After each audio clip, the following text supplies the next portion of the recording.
Halo saudara-saudara, ketemu lagi di podcast Hobi Kayu. Sekarang kita ada di podcast episode 2. Jangan pakai episode dong. Pakai apa sih? Nggak tahu. Nomor. Transliterasi dong. Iya, apa dong episode episode kan bahasa Indonesia. Iya, maksudnya kan udah mainstream. Babak Babak. Boleh. babak 2. Hobi Kayu podcast babak 2. Kayak pertandingan. Jadi kayak pertandingan. Kali ini kita punya batang tamu. Bukan bukannya cowok kan, batang tamu. Iya, jadi nggak ngebintang. Bintang. Perkenalan dulu, perkenalan dulu. Oh ya, kenalin lagi. Ketemu lagi dengan saya Jeff. Terus dengan Saya sendiri. Iya. Dan kita punya satu orang guest star. Kita mau transliterasi aja ya berarti ini. Iya. Oke. Transliterasi. Karena kita kemarin udah pakai materi transliterasi di babak 1. Ini di babak 2 ini kita mau bikin semuanya udah menggunakan transliterasi. Kita berusaha semaksimal mungkin. Iya. Jadi kita menggunakan kata bintang tamu. Bintang tamu. Untuk babak yang kali ini. Bintang tamunya adalah Namanya batang tamu. Yaitu Pak Arifin Wicaksono. Pak Arifin ya. Pak Arifin. Enggak, Pak Wicak. Hah? Wicak Kenapa emang? Kalau Arifin tuh di kantor. yang punya bio.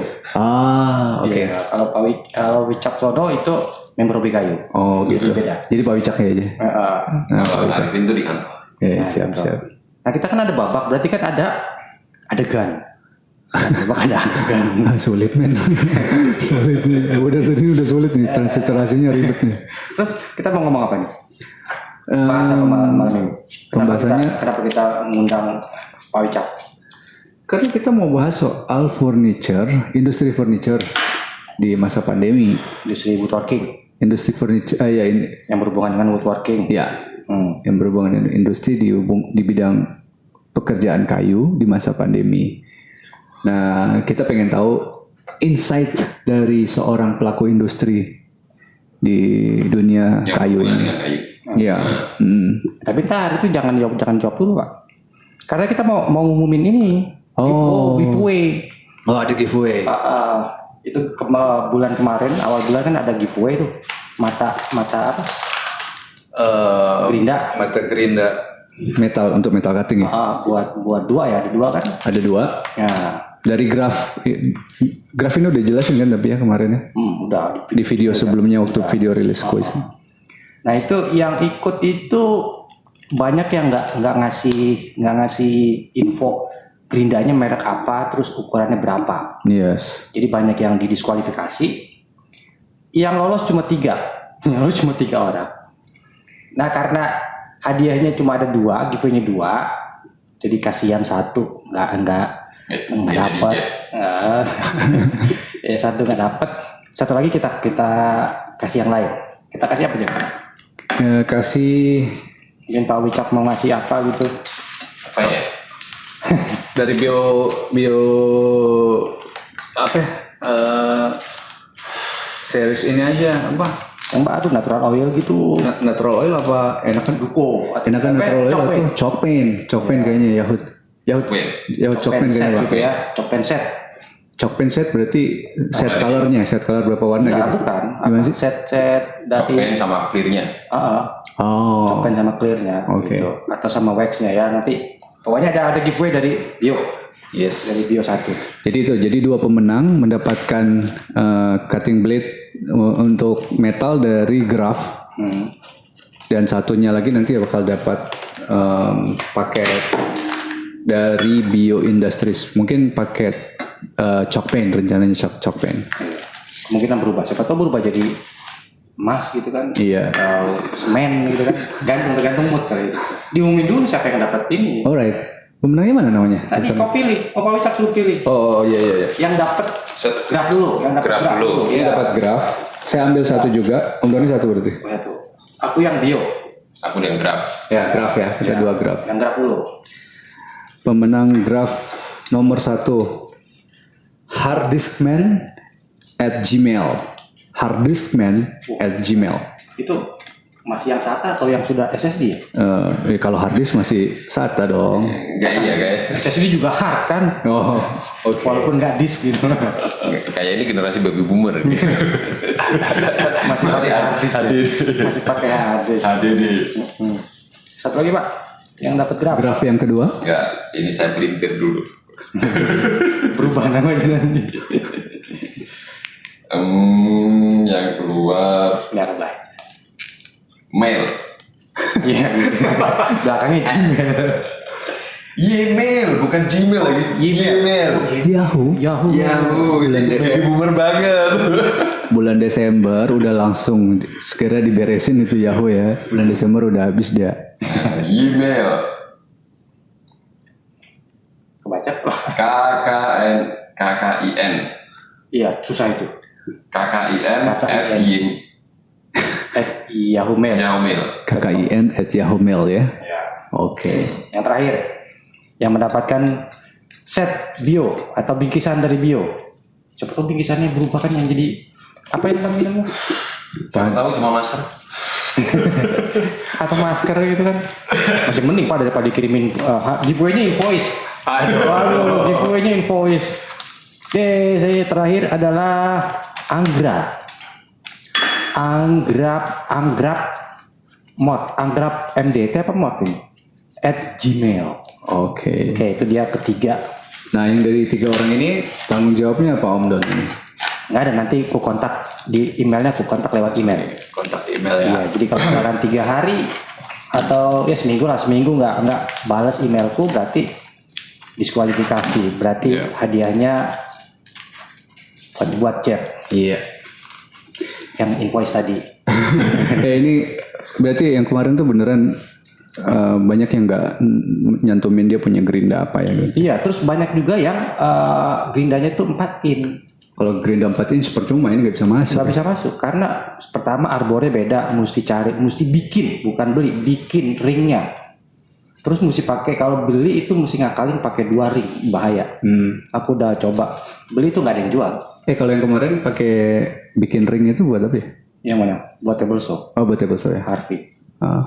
Jadi makanya kita nggak bisa kasih buat teman-teman yang pakai gerinda 4-in karena berbahaya. Karena campaign di video sebelumnya kan soal safety gerinda. Di situ kan kita nggak merekomendasikan pakai mata yang lebih besar daripada gerinda. Daripada ukuran gerindanya. Berbahaya. Karena speednya juga nanti berubah karena ada. Ya kalau speed kan bisa pakai ada yang sentrifugal kan. variable speed. Oh, ada variable speed. Variable speed, iya. Ukurannya aja. Karena kalau kita pakai yang 4-in kan nggak bisa pakai black cover. Iya, nggak bisa pakai Black black cover mesti copot. Nah itu Bahaya banget. bahaya. Buat kita bahaya. Dan energi sentrifugalnya lebih tinggi Lebih kan? tinggi. Karena lebih lebar. Gaya. Kalau kita kan soal safety kita lebay, Pak. Iya. Apa mending lebay daripada say goodbye. Yes. Bagus jadi narasinya. Iya. Ya kan? Itu tagline kita, tagline PKW itu. Soal safety mending lebay daripada say goodbye. Goodbye. Oh. Tolong dicatat, tolong catat. Lanjut. Dapat nih ya malam ini. Itu udah aku publish tagline-nya 2 minggu lalu. Oke, teman-teman, nanti ini kita akan langsung mulai pembahasan soal industri furniture ya, industri furniture dan woodworking di masa pandemi ini. Bagaimana biar bisa survive. Nah, jadi kalau yang sekarang ini kayak tadi kita kan ngumpulin pertanyaan dari, coba lihat di Facebook ada nggak? Di Facebook. Ada yang ngasih pertanyaan nggak? Tapi yang tadi cukup esensial, dia punya pertanyaan yang tadi itu loh Pak. Pengiriman itu di Instagram, masalah pengiriman itu dia punya problem soal pengiriman. Dia Produk furniture ya? Iya, produk furniture. Kalau ini produk mahal di furniture. ongkir. Mahal di ongkir. Ya pasti lah. Terus kira-kira ada solusinya nggak tuh? Solusinya begini, sebenarnya gini, kita lihat industri konvensional yang sudah ada dan entity bisnis pengiriman ini kan di industri konvensional itu kan sudah terbentuk. Iya, sudah Ya, begitu. sudah terbentuk. Dan mereka tentu kita bayangkan ya. Bayangin dulu sebentar. Oke, sudah dapat. Oke. Nah, di setiap kota itu, bahkan di pelosok-pelosok di luar Jawa sekalipun, itu toko-toko furniture itu sebagian besar ya bukan sebagian besar, tapi banyak yang ambil bahan mentahnya itu atau produk furniture kayu mentahnya itu dari Jepara, ya kan? Iya. Dari Jepara. Jadi bagaimana itu dari Jepara bisa kirim sampai ke Riau, sampai ke Kalimantan, sampai ke mana? Iya, luar Jawa. Luar Jawa gitu. Apalagi kalau cuma di Jawa. Nah mereka kirim pakai tracking. Pakai tracking ya. Nah tracking. Nah jadi kalau dibandingkan dengan JNE misalnya atau shipping company yang banget itu. seperti JNE, Tiki dan lain-lain sebagainya itu tentu untuk barang-barang besar seperti furniture, dipan misalnya atau meja kerja atau meja makan gitu, ya tentu ongkirnya jauh lebih mahal dari barangnya. Iya, gebyok Berasa. gitu. Gebyok gitu. Nah, Aduh, gebyok sampai ke Kalimantan. Iya benar juga. solusinya teman-teman yang ada di Jawa atau dari luar Jawa ke Jawa itu cari di terminal-terminal truk. Kalau di Jawa ada istilahnya, kalau dari barat itu ada truk balen. Iya, terbalik ya. Truk balik. Orang dari Jawa pergi ke Jakarta, nanti dari Jakarta kan kosong dulu. Iya. Nah, kita nitip aja. Oh. Kayak waktu itu kita Woodfest beli kayu kan terbalen. Terbalik itu salah satu ngakalinya. Iya, beli kayu buat Woodfest. Nah, saya kira di tiap kota juga sama. Misalnya di luar Jawa juga sama. Itu sangat murah itu, ya kan? Tapi kan nggak bisa ini Pak, nggak bisa schedule yang Iya. rutin gitu. Apalagi ini produknya custom misalnya, Iya, produk Pak. custom. Justru kalau untuk yang mass product yang repot. Oh gitu. Kalau misalkan dia customernya continuous setiap hari gitu, agak repot juga kan kalau nyari terbalen gitu, karena nggak setiap hari ada. Oh itu Sebenarnya problemnya. kalau dari kota besar seperti Jakarta ke Kalau Jawa ke yang lain ya. itu Nah kalau dari daerah ke Jakarta atau ke Jogja gitu. kalau daerah ke Jakarta atau ke Jogja gini, hampir setiap kota atau setiap daerah, apalagi di Pulau Jawa itu sudah terhubung dengan jasa tracking ini. Hampir semua. Tinggal kita cari jasa pengiriman atau biasanya di setiap kota itu ada truk, terminal truk, Iya full. pool gitu. Oke. Jadi misalnya di Seragen itu. Kalau di Jogja. Kebetulan yang tadi nanya Jogja soalnya. Nah Jogja ya tinggal kita cari kita cari di poolnya itu ada di mana itu? Kalau kita ke Jalan Wates itu. Apa? Gamping. Gamping. Di Gamping itu ada pasar buah. Iya. Nah, di pasar buah itu agen-agen tracking itu banyak banget. Alright. Oh iya juga ya. Iya karena banyak yang ngantar ke pasar situ ya. Iya. Oh iya juga. Nah itu dari truk-truk dari barat, dari Jakarta misalnya ke Surabaya atau ke mana itu kan lewat Jogja.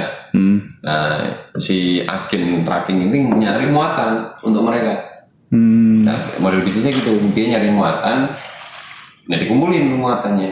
Nah misalnya adanya cuma satu dan jadwal truknya lewat ini hari ini satu ya dia akan muat satu. Nggak peduli dia mau penuh atau enggak. Ini sesuai jadwalnya dia. Nah kalau kita cara menemukan jasa tracking yang bagus, yang pasti ada itu di semua jalur lintas. Misalnya jalur lintas utara. Pulau Jawa. Misalnya kita yang ada di Jogja ini kan lintas selatan. Ya. Jadi pasti ada anytime. Oh Jogja anytime. Anytime. Di semua di Pantura juga sama. Itu anytime pasti ada. Gitu. Pasti ada. Ya kecuali kalau ada hari-hari tertentu yang mungkin Supirnya demo gitu. seperti demo gitu. Nah, lalu gimana misalnya nih ya, misalnya kita yang ada di Magelang gitu.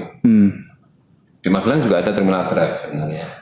Tapi kalau kita berada di daerah yang agak pelosok gitu, ya kita kirim lagi, kita cari di kota yang jalur lintas tadi. Iya. Kalau di Jawa ya lintas utara atau lintas selatan. Kalau di Sumatera ya lintas timur atau lintas barat. Enggak, kalau itu kita request kita request dia buat penjemputan barang ke tempat kita atau kita harus Kita anterin biasanya, nggak mau truknya itu masuk ke dalam-dalam. sepotong 2 potong gitu nggak masalah, Nggak Pak? mau. Kalau kita misalnya nganter sepotong 2 potong gitu boleh? Nggak ada masalah. Oh boleh, emang boleh gitu, oke. Oh bagi dia yang penting ada muatan kok. Bensinnya sama, Selama dibayar, selamat dibayar. Gas, oke. Truk ini kan mau nggak mau melintas. Tetap harus lewat ya, harus balik ya. Harus balik. Nah melintas ini mau muatannya berapapun, 1 potong juga diangkut, Gas. banyak potong ya diangkut. Oke. main kan buat bayar pungli di jalan. Ada ini nggak? Ada Ya, truk balen. Itu kalau pakai jasa truk balen jauh lebih murah. Nah tapi yang pasti bisa di arrange itu ya bisnis atau perusahaan jasa tracking. itu yang udah. Nah, kalau yang continuous stadium, kalau yang continuous tadi kita bisa kontrak bahkan dengan perusahaan tracking itu. Kita bisa kontrak. Misalnya 1 hari kita kirim berapa atau misalnya setiap seminggu sekali gitu kita kirim berapa, kita bisa kontrak. Kontrak per bulan saya kirim 4 kali misalnya. Oh, Kita scheduling. Nah, mereka akan cariin truknya. ya itu berarti itu salah satu cara yang lebih Lebih hemat ya. Enggak maksudnya, tapi itu juga udah lebih hemat, terus lebih terjamin ketersediaan untuk pengiriman gitu kan. Ya, nah, Misal kita udah punya kontrak. Resikonya apa? Resikonya begini. Resikonya kalau misalnya kita nggak pakai agent. Jadi gini, saya punya pengalaman waktu itu kita kirim kayu dari Jogja ke Sumatera, ke Medan waktu itu. Terus kalau kita pakai agent harganya jauh lebih mahal. Lalu kita cari online. Di online tuh banyak tuh supir-supir truk itu pasang jasa balen. Oh gitu. Iklan di online atau iklan di Facebook bahkan. Oke. Oke, jadi misalnya dia lagi berada di mana gitu ya. Terus mau melintas. Ya. Terus kita ambil itu jasanya itu. Nah ini kan nggak ada penanggung jawab. Oh iya. Ini agak berisiko. Jadi untuk tracking ini saya sarankan jangan ambil jasa lewat online. Karena ada scam juga. Ada banyak scamnya. Nah scamnya tuh gini. Scamnya itu supir truknya benar. Tapi yang masang iklan tuh belum tentu supir truknya. Oke. Ya, oke. Nah, dan mereka biasanya minta DP dulu. Nah kita kasih DP, truknya nggak datang. Yang online. Atau datang, ngakunya nanti biasanya gini. Enggak datang. Karena kita misalnya ongkosnya 1 juta misalnya ya, kita suruh bayar 500.000. Nah, ternyata datang, angkut barang kita. Nanti barang kita nggak dianterin, dibawa sama dia. Nah, terus si supir truknya harusnya kan minta duit ke orang yang kita bayarin tadi. Orang bayarnya tadi itu nggak ngasih duit ke supirnya, maka supirnya nggak mau nganterin. Nah, tinggalin aja barang kita di situ. Waktu itu berarti kayak third party-nya gitu ya, dia ngaku-ngaku sebagai ini antah berantah kalau di online. Biasanya komunikasinya via WA doang. Nah kita nggak tahu kantornya mana, orangnya macam apa dan sebagainya. Nah biasanya yakinnya kan supir truknya datang. Terus supir truknya dia tanyain, sama adiknya. Biasanya supir truknya bilang iya aja. Iya aja. Tapi faktanya begitu barang kita diangkut, supir truknya nggak dibayar ya barang kita nggak dibawa. Dia tinggalin pinggir jalan kalau nggak bernilai. Kalau bernilai dibawa nggak dianterin. Tapi gini, supir truknya juga kan kita bisa minta nih nomor supir truknya. Supir truknya juga nggak. Kalau dia mau jadi penjahat, kenapa harus jadi supir truk? Ya, pada dasarnya dia nggak mau jahat. Yang jahat itu yang tadi agen yang nggak jelas tadi. Gitu. Itu ngomong-ngomong punya truk berapa Pak di Gamping? Kayaknya sangat fluent banget. Kayaknya fluent bahasa Indonesianya apa coba? Fasih, sangat fasih. Kayaknya apa banget? Iya. Kayaknya bukan sebagai customer itu. Iya. Pelaku. Sebagai pelaku biasanya. Entah pelaku tracking, entah pelaku maklarnya. Atau scammer tadi. Yang scam. Bahaya men. Nah kalau ada nggak kalau misalnya strategik dari ada perubahan atau mungkin dia bikin pricing, dia masukin di pricing strateginya gimana Pak? Maksudnya? Jadi kalau misalnya dia punya harga barangnya 50.000, Ini kok kayak saya mau ditonjok. Jauh sedikit. ya itu boleh tuh. Dibebankan gitu ke harga gitu. Iya, pembebanan ya, di harga. shipping. Tapi di mild, maksudnya karena nanti kan pengiriman nggak tentu ke satu area aja. Nah tapi kalau dia punya basis data, dia kan bisa ngerencanain nih pengiriman dalam setiap bulan nominalnya sekian. Nah itu mungkin bisa disebar ke dibebankan ke setiap produk, bisa nggak? Baik, ini topiknya jadi pricing strategi ya. Pricing strategy. Oke, dalam teori pricing strategi kita harus pahami ada yang pertama adalah BOM, bill of material. Ya, Seringkali saya baca di teman-teman di hobi kayu itu tanya, ada yang pesen barang kayak gini nih, kira-kira harga segini pantas nggak ya? Kan gitu kan, bener nggak? Atau ini bahan bakunya saya produksi cuman dapat habis 100.000, kira-kira jual berapa ya? Kan gitu kan? kemahalan nggak? Kemahalan nggak kan gitu? Yang paling sering itu adalah dijual berapa? Ya, Dijual berapa? Bingung kita. Nah ini teorinya. Yang pertama kita harus ngitung bill of material atau BOM. harga bahan baku saja. Iya. Itu komponen pertama. Plus tenaga dong tentunya. ya, Plus tenaga. Kalau BOM, bill of material, itu ditambah dengan ongkos produksi, ya, itu namanya jadinya COGM, Ya, cost of good manufacture. cost of goods manufacture. Jadi biaya bahan baku ditambah dengan biaya produksi. Ya, termasuk kayak biaya produksi itu nanti termasuk listrik, tenaga kerja, listrik, overhead. ya. Kalau listrik itu overhead, karena kan kita kan nggak bisa ngitung listrik per satuan produk. Ya, ya. Oh gitu tuh. Karena aku kira karena dia di atas kepala. Jaringannya listriknya di atas pala.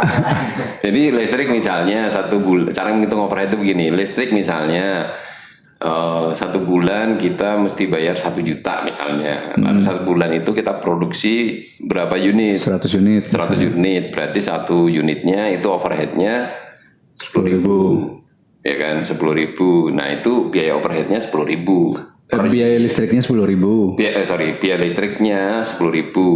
Terus biaya overhead yang lain apa? Misalnya apa? Karyawan 1 juta. Karyawan itu ongkos tenaga kerja, beda Oh, overhead. oke, ya bukan overhead ya. Ini Kalau overhead biaya yang lain. karyawan kan bisa juga dihitung per satuan. Air.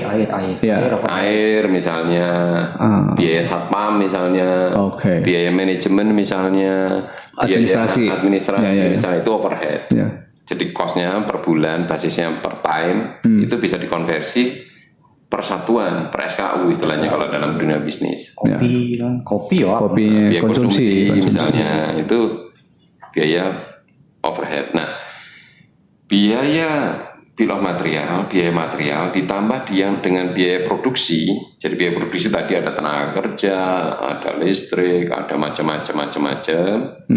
Dibikin satuan, ditambahkan itu namanya bill of Cost of good manufacture. Manufacture. Biaya ongkos produksi. Ya. Ya, ongkos manufacturing. Ya, bahasa Indonesia apa tuh? Oh, Ya, biaya perakitan. Yang beda. PH. Oh, APH itu kan izin penerbangan. Apa sih namanya? Hak pengelolaan hutan itu. HPP. APP ya. Nah, tapi nanti HPP itu konflik dengan istilah HPP di harga pokok penjualan. Nah, ini harga pokok produksi. Ya, harga pokok produksi. Supaya bisa membedakan dengan mudah, kita pakai istilah yang standar bisnis nih, COGM. COGM. Nah, karena ini hobi kayu nih harus mulai standar nih istilah-istilahnya. Nah, ini lagi kita balik yang kemarin lagi nih. CO berarti karbon oxide.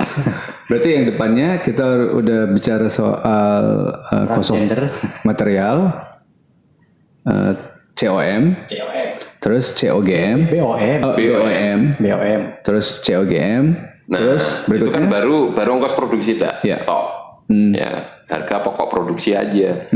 Terus kita kan perlu minimal margin dong. ya, Gitu. Lalu kita sebelum margin kita kan perlu ongkos marketing dong. marketing cost ya. Oh, ongkos kalau kita include-kan di dalamnya itu ongkos produksi Nggak bisa. bisa. Ongkos produksi, ongkos distribusi atau ongkos pengiriman Oke, oke. di dalamnya. Nah kalau sudah COGM tadi sudah ditambah dengan biaya marketing, biaya pengiriman. Ini kita sederhanakan aja ya. Logistik. Ya, ongkos marketing, ongkos pengiriman, lalu ditambah dengan target Keuntungan. ini akan jadi biaya pokok penjualan. PPP. Atau harga pokok penjualan. Jadi ini harga minimal yang harus kita jual. Misalnya tadi BOM-nya 100.000, tambah ongkos produksinya katakanlah 50.000 jadi 150. Terus ditambah ongkos marketing katakanlah 50.000. Jadi 200. Ya. Terus ditambah keuntungan kita ambil 10%. Nah, biasanya ini ada salah umum orang salah berpikir 10%, aku mau untung 10%. 10% dari mana? Dari ongkos Produksi atau ongkos material. Enggak. Ini kan tadi udah sampai ke HPP dong. iya. Oke. Udah sampai Dari itu atau dari HPP atau harga jual. Iya. Misalnya handphone ini 2 juta. 2 juta. 740.000. Terus kita ngomong ongkos produksinya ini Terlalu gampang itu. 500. 1 juta misalnya. 1 juta. 1 juta 50% dong. Nah, target keuntungannya 50% atau 100%? 100%. 100%. Kalau 2 100% juta. dari ongkos produksi. Oke. Oh iya. Tapi 50% dari harga jual. Harga jual. Ya. Nah, gitu. Jadi tadi kan kita ngomong persentase keuntungan. Ya. Nah, persentase keuntungan itu kalau kita pakai nominasi satuan persen itu untuk menghitung proyeksi dari harga pokok penjualan kita di masa depan. Tetapi kalau di dalam bisnis keuangannya nanti itu ngitungnya dalam rupiah. Oh, jadi nggak bisa Nggak bisa itu pakai persen. Nggak bisa pakai persen. Oke. Itu nanti ya, itu nanti kita bahas kalau ada waktu. Tapi yang penting itu gini, kalau kita tadi mengatakan 2 juta ini, sementara ongkos produksinya itu cuma 1 juta, Ya. lalu kita jual 2 juta, ini sebenarnya 50% atau 100% untung kita. Dua-duanya bener. Dudanya benar. Dari mana? Nah, Kan dari kalau mana? dari 2 juta ketemunya 50%. Yes. Nah, maka yang biasa digunakan dalam dunia bisnis itu ngitungnya dari harga jual, Oke. bukan harga ongkos produksi. Jadi tadi kan ongkos produksinya sudah ketemu 1 juta. Ya. Terus COGM-nya 1 juta. Terus kita mau masang harga berapa ini untuk pasar? Tergantung kita mau ngitung. Ada satu faktor yang harus kita pertimbangkan. Kompetitor. Nah, kalau bicara kompetitor berarti positioning produk. Positioning. Kita ini produk kita itu mau kita jual berapa, pantasnya berapa. Ya. Bisa jadi barang yang bagus itu malah kalau dijual murah nggak laku. Betul, setuju. Mesti dijual mahal. Mesti dijual mahal. Gitu. Padahal kita kadang-kadang nggak tega. Gitu. Masa untungnya 50% gitu dari ongkos jual, ongkos produksi ya. Masa untungnya 100% dari ongkos produksi. Yang tadi 1 juta dijual 2 juta. Kompetitor jualnya atau pantasnya pasar itu menganggapnya ini harganya 2 juta. Wah nggak tega, aku ambil 10% aja. Jadi dijualnya 1 juta 100. Enggak, karena kan gitu. Ya. Normatif kan memang orang usaha dagang itu profitnya sekitar 30%. 10%. 10%. Betul. Lagi sekarang pandemi ya. Usaha dagang itu dalam normal dalam teori di industri perdagangan itu 10%, Bu. Dari harga jual. Dari harga jual. Iya. Bukan ongkos produksi, Iya. bukan harga kulaan. Nah, seringkali pedagang itu menghitung persentase itu dari harga beli. Bukan harga jual. Ya. Misalnya belinya Di situ kesalahan itu. salahnya di situ. Sama ini salah satu lagi. Kebanyakan orang ngitung tadi harga pokok produksi itu nggak dihitung margin. Jadi benar-benar raw produksi. Ongkos produksi, bahkan dihitungnya raw material doang. Iya, bahkan cuma dihitung bahan aja gitu, nggak Ongkos untuk overhead segala macam itu nggak dihitung. Itu banyak yang kayak gitu. Masih Sampai kejadian tuh. sekarang. Margin, khususnya untuk yang margin. Nah, apa akibatnya kalau begitu? Begitu bisnis kita berkembang, 1 tahun, 2 tahun kita sudah jualan banyak, tapi kok nggak ada duit ya? Nggak ada liquid. Beli kopi. Kan gini, kan untung saya 10% atau untung saya sudah 50%, masa kurang sih? 50% dari ongkos produksi itu cuman, misalnya ongkos produksi 100 juta, 1 juta. Juta. Kalau kita ambil posisi, keuntunganku 50% udah gede dong, gitu kan? Misalnya. Misalnya itu. Dari mana? Dari 1 juta. Gitu. Kan ketemunya jadi berapa? Kalau kita tambahkan dari 1 juta ditambah 50% jadi 250.000. 1.500.000. 500. Oh, 1.500.000. Sehingga kita jual 1.500.000. Kalau ditanya sekarang, untungmu berapa? Untung saya 50%. 50%. Dari mana? Lalu dia gini. Lalu dari mana? Dari harga jual. Oh, salah itu. Enggak. Umumnya begitu. Oh enggak, tapi ngerasanya gitu dia. Ngerasanya begitu. Oh. Kan dia jual 1,5 juta. Iya. Jadi saya ini sudah ambil untung 50%. Jadi seolah-olah kita ambil untung dari 1,5 juta, nih 50% berarti 750. Padahal in fact kita cuman ambil 500.000. Jadi persepsi sama catatan itu beda. Beda. Jangan pakai persen. Itu literasi. Literasi apa kemarin? Financial literasi. Finansial literasi. Literasi pakai finansial. Jadi kita mau makan apa nih? Itu finansial makanan. Literasi malah Mau minum apa ini? aduh. Ada. Nah ini kok kita jadi bahas itu? Oke. Iya, enggak. Tapi berhubungan sih. Maksudnya berarti secara teknis pembebanan ongkos produksi secara general di-share ke dalam harga penjualan Memang sudah seperti itu. Memang Seharusnya Iya. seperti itu. Ya kan kalau sekarang kondisinya berarti kan dia sekarang cuma penjual barang. Nih harga barang adalah 1 juta nih.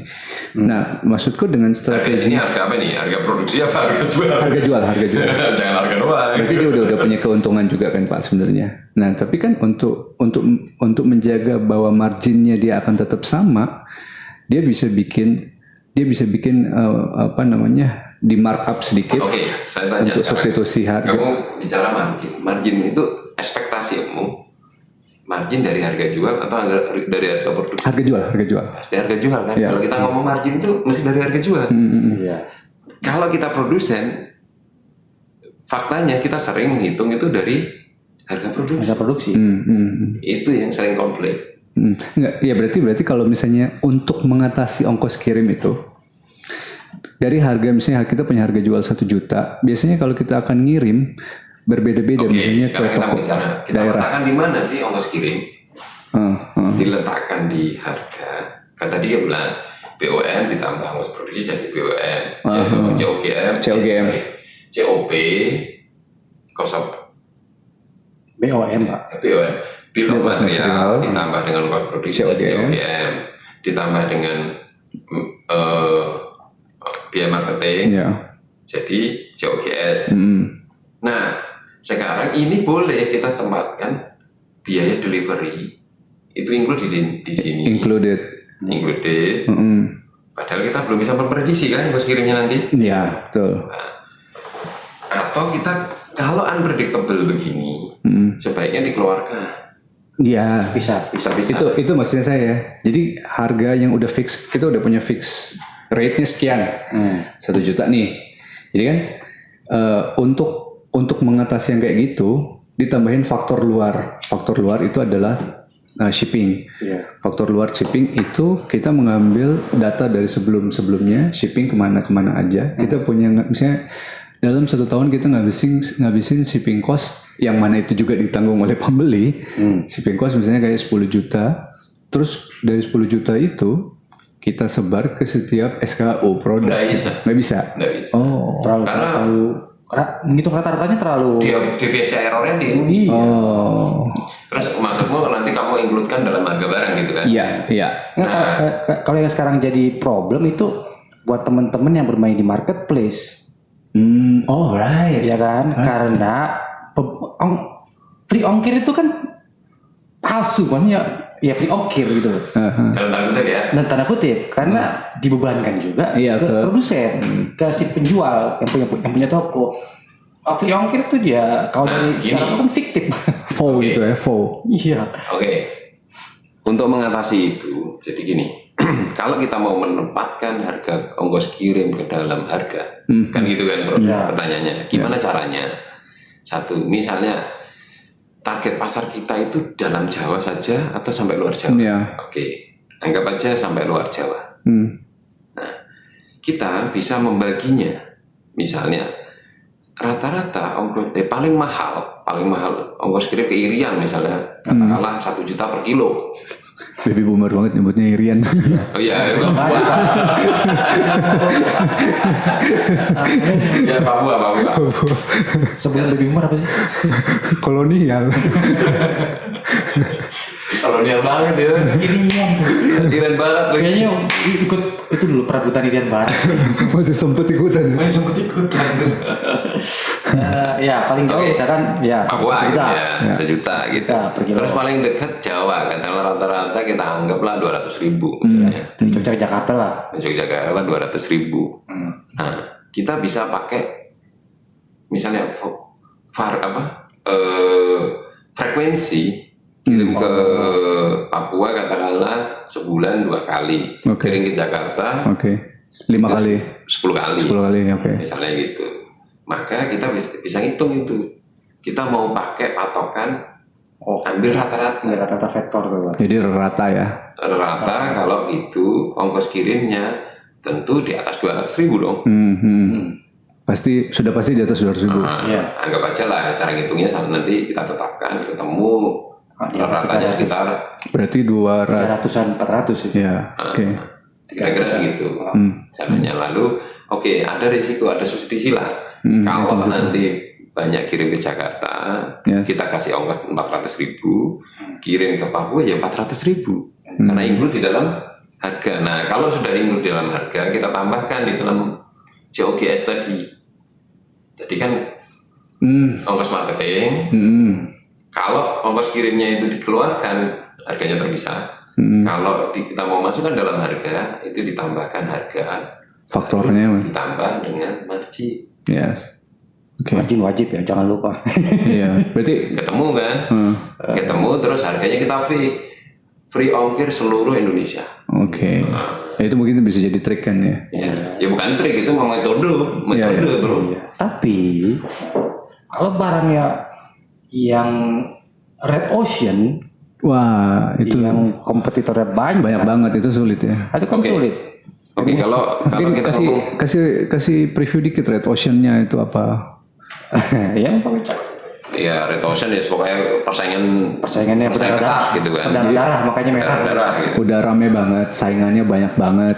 Jadi untuk produk yang sekarang kita bicara untuk yang produk yang saingannya banyak banget. Oke, gimana Pak? Kalau produk yang saingannya banyak, misalnya telenan. Nah, produk yang kopi kayu kan gitu kan, yang sangat bersaing kok. Ya, kalau talenan masih bisa dibagi apa? Nggak bisa jadi contoh karena ada talenan yang seni. Faktornya banyak nih. Itu deh, pot bunga deh. Pot bunga ya. Nah, Pot bunga kayu. kaktus misalkan. Nah, Yang balok itu, blok. ya balok. Nah, kalau sudah red ocean gini banyak strategi sebenarnya. Tentu kalau bicara red ocean ini bicara persaingan pasar. Kalau saya selalu bukan menghindari, tapi tidak mau terjebak dalam perang harga. Karena perang harga itu ya kalau kita nggak hancur, kalau kita kalah pasti hancur. Kalau kita menang ya berdarah-darah. Kalah jadi abu, menang jadi arang ya. Iya, itu perang harga selalu begitu. Maka kita berbisnis logis saja. Kalau memang nggak untung, Leave nggak usah it. jualan. Ya. Ya, tapi kan ada di pandemi ini kan banyak kepepet Pak. Maksudnya ya Nah ini Itu sink or swim ya. nggak gini. Ada yang banyak kasus di level take a boat. banyak kasus di level pengrajin atau di industri kayu itu begini, karena ada emosional begini. Kita punya katakanlah 10 orang tukang. Kalau order ini yang jelas rugi, ada pesanan. Pesanan ini karena persaingan, si kompetitor masang harga, katakanlah ongkos produksi kita hitung-hitung itu 1 juta, tapi si kompetitor berani 900 misalnya. Nah itu. Misalnya gitu ya. Yes. Terus logikanya kan ini kita tolak aja. Logikanya. Nah, tetapi karena kita punya beban emosional dengan tenaga kerja yang 100 orang, 10 orang tadi, jangan sampai nganggur. Akhirnya kita telan tuh kerugian. Biasanya ngitung kerugiannya sudah bukan lagi saat CGM harus sembuh. Yang penting ongkos materialnya berapa. Penting jalan. Bahkan kadang-kadang ongkos tenaga kerjanya udah nggak dihitung. Wah, ini 900.000 itu ongkos materialnya kira-kira cuma 800 gitu, atau 850 itu masih ada 50 ini bisa nih, misalnya gitu. Itu belum ditambah ongkos listrik dan lain sebagainya. Kalau ditambah itu semua rugi kita. Nah, lalu project yang benar-benar sudah bisa dipastikan rugi, biasanya teman-teman pengrajin itu masih mengambil keputusan oke, ambil daripada pengrajinku nganggur, kan gitu. Nah, saya nggak bisa berkomentar lain kecuali satu hal. Kalau kita itu mau bisnis, jangan pakai emosi. Kita bisnis 100% Ratio. Itu nggak boleh emotional thinking. 100% rasional thinking. Ini bukan masalah cinta kan? Ini bukan masalah cinta, bro. Ini masalah kantong, masalah dapur, masalah dapur. Ya kan? Ya kan? Nah, tapi berbeda gini. Oke, kita mau ambil risiko. Saya punya uang 1 miliar, free. Buat saya aja. Kalau free. Misalnya. Punya 1 miliar ini bukan dari utang, bukan dari apa gitu ya. Ini punya modal 1 miliar. Ini kita sedang bertaruh. Lagi mau bertahan ya? Dalam red ocean. Itu akan ada, dalam peperangan red ocean, itu akan menghasilkan 2 hal. 1 kalah atau menang. Kalau kita kalah, oke, kita rugi. Kita banting harga sampai harga pokok produksinya di bawahnya. Rugilah, katakanlah 100.000 per pieces. Kita punya 1 miliar, ini berapa pieces untuk mengcover kerugian itu? Dengan strategi, kalau kita hancur-hancuran, berapa lama kuatnya?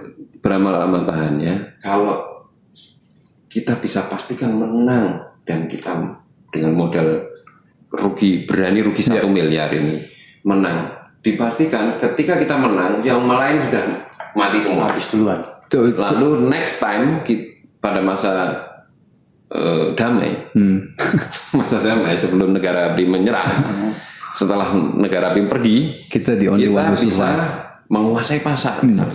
Itu ada istilahnya itu, ada namanya itu. Itu kan bakar duit. Bukan, ada istilah di game teori, game teori. Di tempat apa? Kayak tinju gitu. Dia mau dibantai habis-habisan. Yang penting dia tahan sampai musuhnya lemes. Itu ada namanya itu. Ada dalam ilustrasi beberapa video di YouTube itu ada, misalnya ilustrasinya itu kemarin saya lihat itu ada orang jual semangka, satunya pasang harga 60, satunya pasang harga 40 gitu, lalu yang 40 laku, kan? Terus dia turunin harga jadi 30, begitu 30 ini diborong semua. Nah, dia kuasai pasar. Nah, kalau Anda mau menerapkan strategi ini, pastikan bohir Anda cukup kuat. Jangan sampai ketika Anda menang, Anda lemas. Berdiri pun nggak kuat gitu. Tapi menang. Oke, menang. Tapi kapan kita panennya? Kita kan mau bertumbuh. Itu harus direncanakan kan berarti. Mau dengan strategi itu harus tetap merencanakan. Kalau di red ocean itu kayaknya ngeri-ngeri sedap itu. Nah, problemnya ini kesalahan faktanya di banyak kasus peperangan bisnis seperti ini yang perang harga, contoh yang paling populer itu pada saat perang harga pulsa. Waktu operator, aku belum lahir zaman pulsa. Wah, itu tua banget ya.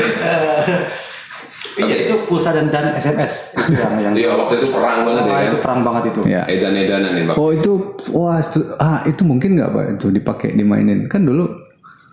Ya perang-perangan gitu ya. Terus akhirnya akuisisian gitu. Ya ya. Terus habis itu merger-mergeran, terus itu habis itu gabung, terus habis itu sepakat. Bikin apa? Sepakat kan akhirnya pemenangnya ditentukan 3 orang aja ya. Ya monopolistik gitu ya ini. 3 aja ya kita sepakat. Kartel. Oke.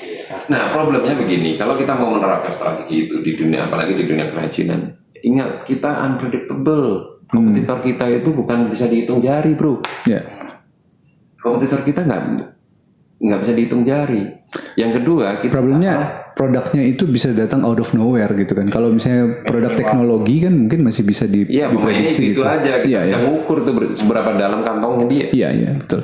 Nah, yang kedua, selain jumlahnya nggak bisa diprediksi, tempatnya nggak bisa diprediksi, kekuatan lawan nggak bisa diprediksi, dalamnya kantongnya juga nggak bisa diprediksi. Jadi kesimpulannya, konklusinya menurut saya, kalau di industri kayu dan sejenisnya yang bidang kita ini, saya secara business knowledge yang saya miliki, saya tidak sama sekali merekomendasikan strategi ini. Ya. Mending cari celah lain yang kita tidak terjebak, meskipun produk kita sama, mungkin kita bisa menjual value yang lain. Nah, sekarang contohnya misalkan kayak beneran branding misalnya. Branding itu kan walaupun produknya sama, yang tadinya berawal dari retosi kan bisa pindah ke blush dengan menaikkan tadi namanya. Ya, punya value sendiri, dengan mencari kolam sendiri. Value-nya dengan pricing strategi baru kan harus menyesuaikan. Ya. Misalnya kita kasih value added gitu. Enggak, brand itu nggak bisa kita bicara produk kalau ini Kita bicara udah soal di luar image. Dan itu setiap brand itu punya karakter. Jadi how to build brandnya aja. Yes. Kalau memang, ya bukan kalau, tapi itu memang sudah wajib ya Om ya. Wajib. Hari ini apapun produk kita, seunik apapun brand itu. Contoh kita boleh belajar dari Mas siapa tuh, saya lupa namanya, blank saya, Radio Magno. Iya. Radio Magno. Singgih. Singgih, Pak Singgih. Nah, produknya unik sekali.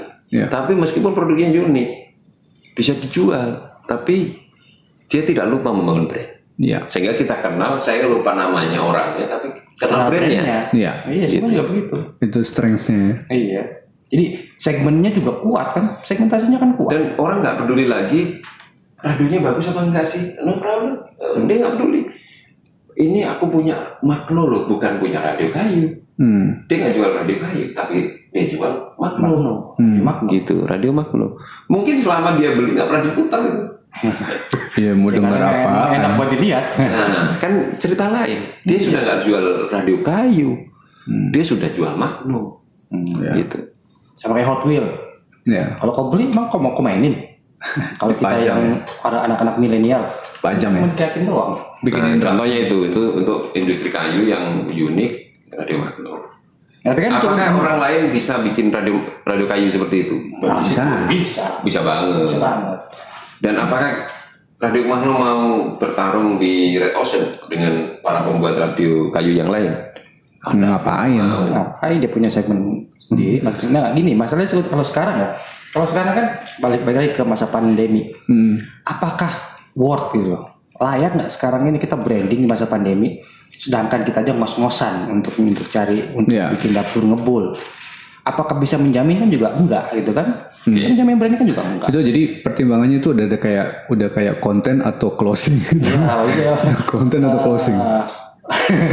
Bisa dua-duanya. Itu sama-sama spending kan. Ya, dalam masa pandemi di semua perusahaan besar itu perusahaan yang paling besar dan paling sehat sekalipun itu akan melakukan efisiensi. Ya.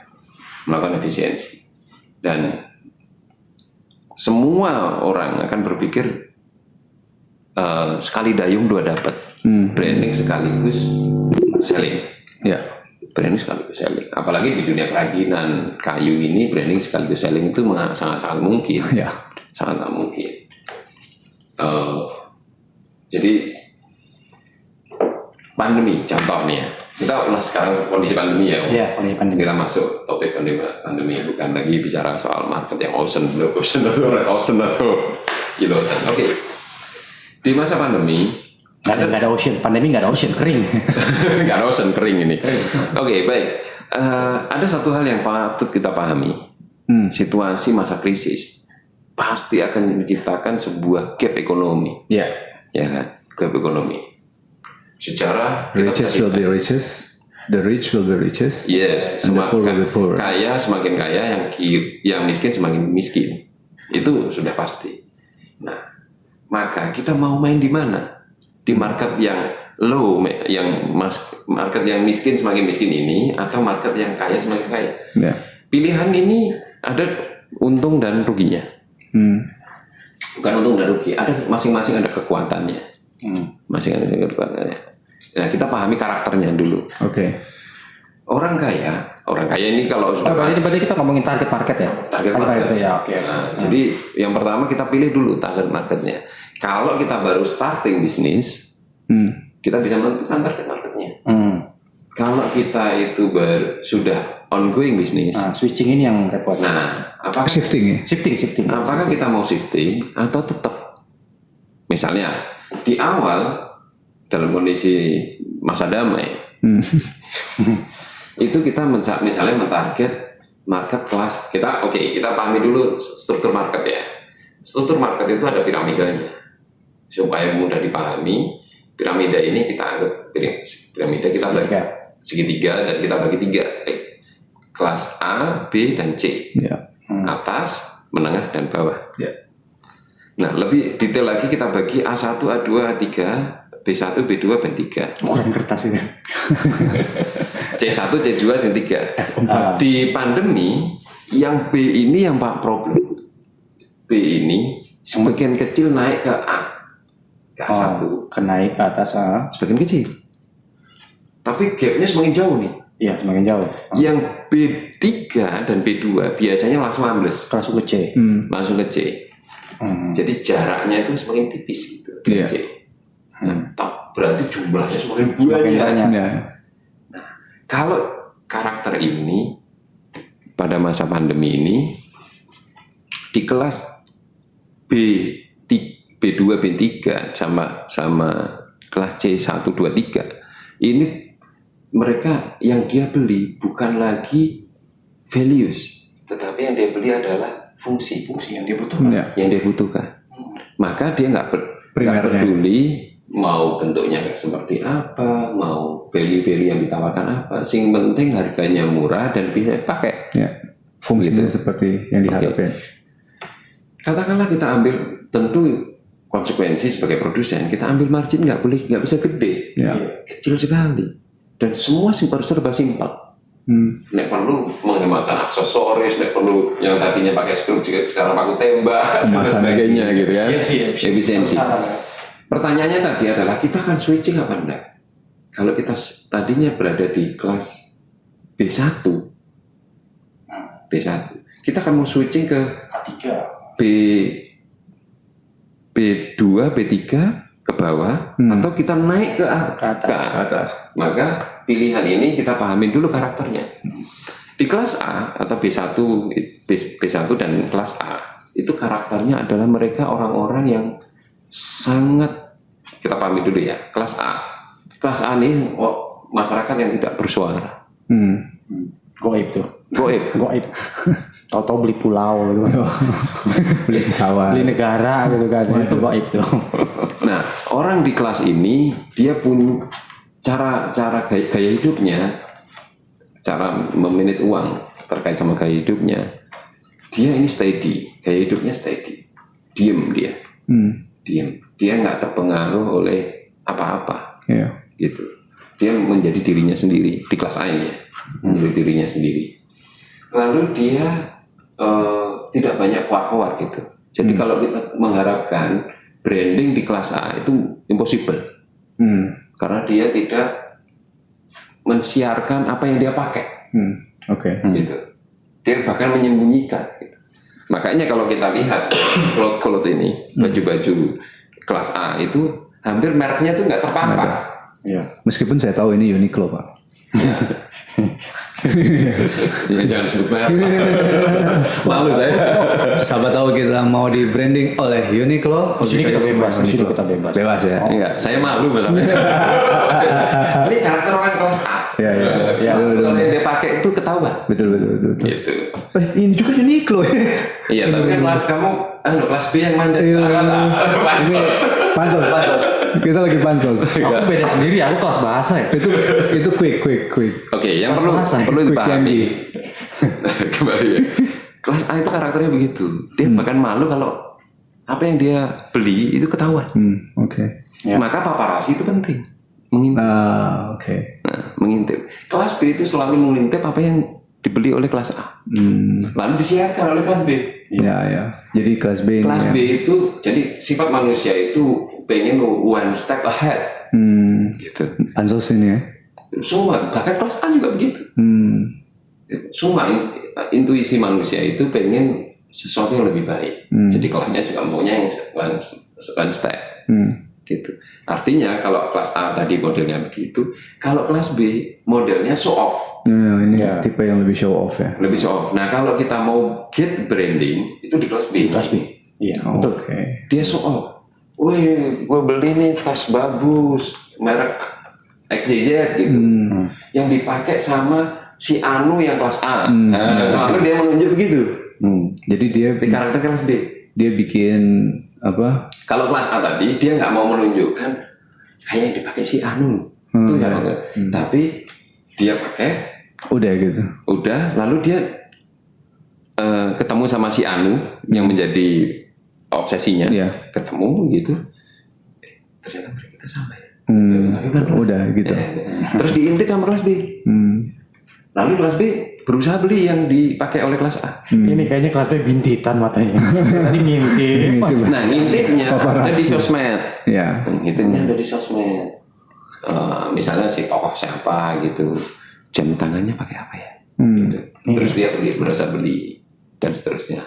Nah, ini kita sudut pandangnya dari produsen atau prinsipal bisnis. Ya. Kita mau mengolah market yang mana di masa pandemi. Nah kalau yang di kelas bawahnya punya kecenderungan untuk Kelas bawahnya, kelas bawah kelas C itu, ya. dia nggak peduli merek apa. Tapi kecenderungan untuk meniru yang apa yang di show off oleh kelas B itu ada nggak? Sangat. Ada. Supaya ini prinsip tadi, semua kelas itu pengen one step ahead, Pengen di atasnya. pengen di atasnya. Pengen kayak yang di atas. Cuman begini, tentu orang kelas C. Berarti strength-nya harus dipilihin kalau kita mau masuk di mana gitu ya. Kalau di C, misalnya kita harus strength di function. Tapi kan tadi ini kita masalah pandemi. Kalau di pandemi kan yang C kan udah nggak peduli. Yang penting fungsi. Itu beneran udah nggak peduli. Zero. Meskipun tidak pandemi atau tidak krisis, kelas C itu karakternya begitu. Yang tadi kan di masa krisis, kelas B-nya turun ke bawah. Oh iya. Gitu. Dan dia tidak membawa karakteristik itu. Masih bawah. Oke. Masih bawah. Show off-nya masih. Iya. Cuman kemampuannya berkurang. Akhirnya banyak KW-KW di situ. Gitu. Nah, sebenarnya kan yang orang yang murni kelas C itu meskipun yang dipakai asli itu dianggapnya KW.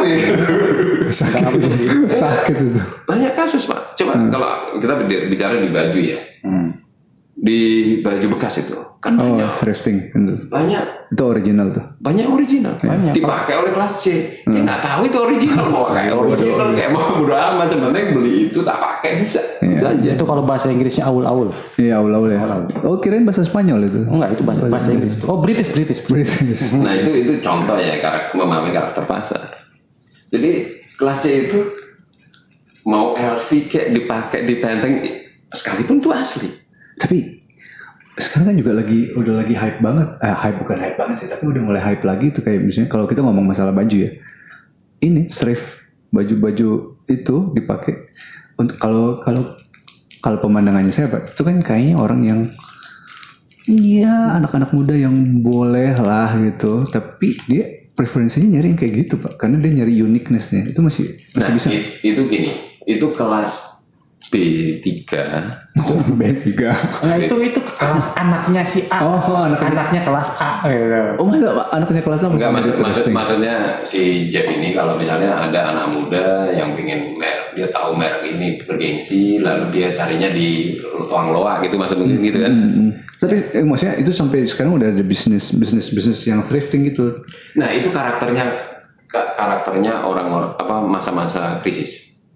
Karakter masa krisis akan selalu menciptakan begitu. Karena tadi itu lompatan dari kelas. Iya. Orang ini kan dia gaya hidupnya di kelas B1. Oh, B1. Oke. B1. Terus jatuh dia sampai kelas C. Kan dia juga punya komunitas yang masih di kelas B. Terus karakternya juga kelas B. Lalu dia ada celah ini. Ada celah, oke, saya mau tetap pakai merek itu. Tapi belinya di mana? Di tukang loak misalnya. Nah, sekarang tukang loaknya digital. Kan cuma itu aja. Nanti dibikin hype gitu aja. Gitu. Berarti waktu yang pas kita buat belanja tools. Karena pasti banyak yang jual ya. Iya, Bener kan? Banyak yang jual. Banyak yang jual tuh. Ini buat teman-teman yang mau belanja tools yang di kelas B dan A gitu. Sekarang waktunya. Alright. Itu Hilti sekarang. Produk Hilti di Tokopedia sekarang rame banget. Yang second sih. Oh, yang second. Yang second dia jual barang yang secondnya dia. Boleh tuh. Hilti itu banyak. Tapi secondnya Hilti ya tetap aja mahal jatuhnya. Iya. Belum tentu Pak. Tergantung siapa yang butuh beli. Kemarin tapi nggak bisa juga. merhatiin Hilti. Saya kemarin ya bro, itu lagi nawar tuh ada alat musik gitu, apa? gitar yang harganya 50 juta. Buat siapa dulu nih? Buat Atar? Dijual di marketplace sekitar 20-an, 30-an. Apa Les Paul? Saya nggak tahu lah. Dia kan menang ngerti. Iya, bodoh amat ini. Bodo amat. Kelas C berarti. Bodo amat. Tapi yang saya tahu ini, itu katanya teman-teman yang ngerti, ya saya dikasih opportunity, ini bagus Pak. Harganya ini aslinya 50 juta, ini lagi dijual. Lalu kita telepon, enggak, kalau kayak gini loh ya, ini nggak, kita nggak transaksi di COD. Kita COD aja, COD, langsung kontak, negosiasi. Saya udah bisa dapetin 12 juta bro. Terus jualnya masalahnya gimana? Nah kita kan nggak butuh untuk jual lagi. Masih punya liquid gitu. Ya kalau buat bisnis kita kan kalau mau dijual lagi ya tunggu masa damai. itu udah investing berarti. Investing. Tapi kalau kita bicara pakai misalnya ini ini ada consumable terus bagus gitu. Terus kita butuhnya kan fungsinya sama daya tahannya, value-nya kan. Value-nya. Ya merek menunjukkan value kan gitu. Ya sudah kita ambil aja. Sekarang posisinya di mana kita? Nah, kalau saran saya untuk produksi, kalau untuk produksi teman-teman hobi kayu yang mau bisnis dan produksi, gini,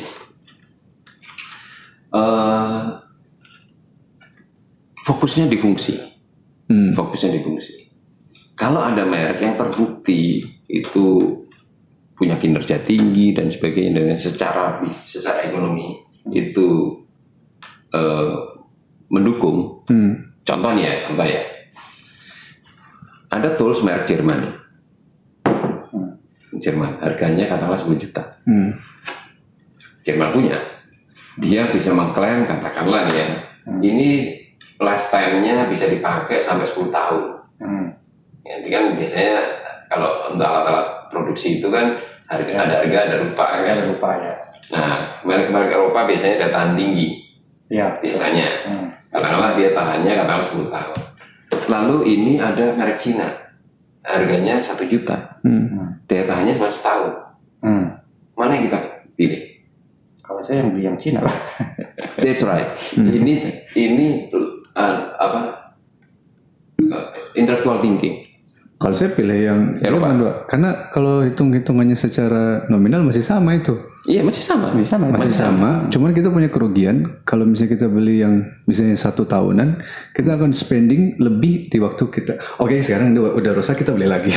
Rusak kita beli lagi gitu. Kalau misalkan harganya sama, kan ini nilainya akan terus turun. Sedang kita dapat baru terus. Oh gitu. Berarti ada penurunan. Penyusutan. Ya, ini kan tiap tahun kan nyusut. Nah, tadi kan ini 10 juta 10 tahun. Ini 1 juta cuma 1 tahun. Iya. Oke. ini kan setiap tahun turun dong harganya dong. Iya. Karena penyusutan dong. Iya. Gitu. Nah, yang ini resikonya atau konsekuensinya, bukan resikonya, konsekuensinya tiap tahun kita mesti beli baru. Iya. Ya, yang ini sekali beli Jalan terus. jalan terus. Hmm. Mana yang kita pilih? Kalau kita bicara rational thinking, tentu kita lihat pertimbangannya. Yang pertama, uang yang kita keluarkan sekali keluarkan hari ini, Bisa dipakai untuk hal yang lain. itu cuma 1 juta. Ya. Sementara kita masih simpan 9 juta. Ya kan? Kalau tahun depan ini kita harus beli baru, toh alat ini sudah menghasilkan 1 juta lagi. Ya. Kalau dipakai untuk produksi. Berarti proyeksinya itu harus dihitung benar-benar kan? Iya. Iya kan?